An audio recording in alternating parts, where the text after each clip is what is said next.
One of the obligations in Islam is to respond to the salam, to the greeting of the one who has said salam to you. So if someone says assalamu alaikum, that was mustahab for the person to say that. To start greeting people is highly, highly recommended. You get a great reward.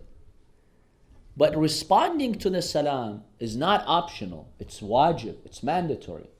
Such that if someone says salam to you and you were aware of that and you heard it and you didn't respond to that person, it's haram, that's a sin.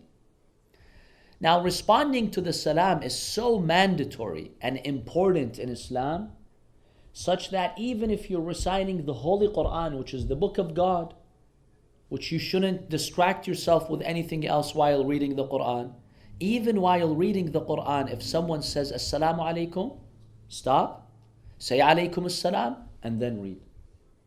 That is mandatory. Now, this is the recitation of the Quran. Responding to the salam is so important that even if you're praying, you're in salah, the wajib salah, we're not even talking about the mustahab salah, the wajib salah, you're in your room, someone walks in and says assalamu alaikum. It is wajib to say assalamu alaikum. Respond back to them, yes. It's wajib. And it will not invalidate your salah.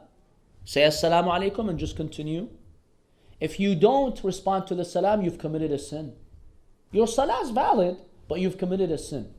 So you have to respond to the person. Now, be careful with how you respond though. Scholars have said when someone greets you, greet them using the same exact wording they greeted you. So if someone, for example, said assalamu alaikum, don't say alaikum assalam wa rahmatullahi wa barakatuh. Normally you can do that. You get a lot of reward, but not in salah. If someone says assalamu alaikum, say assalamu alaikum. If someone said assalamu alaikum wa rahmatullah, assalamu alaikum wa rahmatullah. So greet them back using the same words they used. Don't add anything more.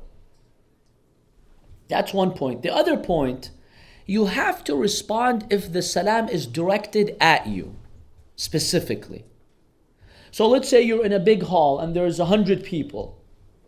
Now all those 90 people are sitting and having a talk. You are praying, let's say. Someone walks in and says, assalamu alaikum.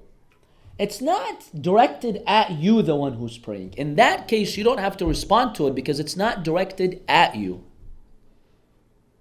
So others can respond and they will fulfill that. If it's directed at you, then you have to respond, yes. So if it's not directed at you, you don't need to worry about it. So it is very important to respond to the salam. Now, interestingly, one example in Islam that we have of a mustahab act having more thawab and reward than a wajib act is the salam. The hadith states, the one who says salam and the one who responds back, they get 70 hasana. But how is this divided? The one who initiates the salam gets 69 hasanas, and the one who says wa alaykum as-salam gets 1 hasana. Even though the response to the salam is wajib and initiating the salam is mustahab. But over here we have an example of a mustahab act having greater reward than the wajib act. And that's, interesting, because usually the wajib act has greater reward than the mustahab act. But this is an exception. So even if you're in your wajib salah and someone walks in and they direct their salam towards you, you have to respond. Yes, it is wajib.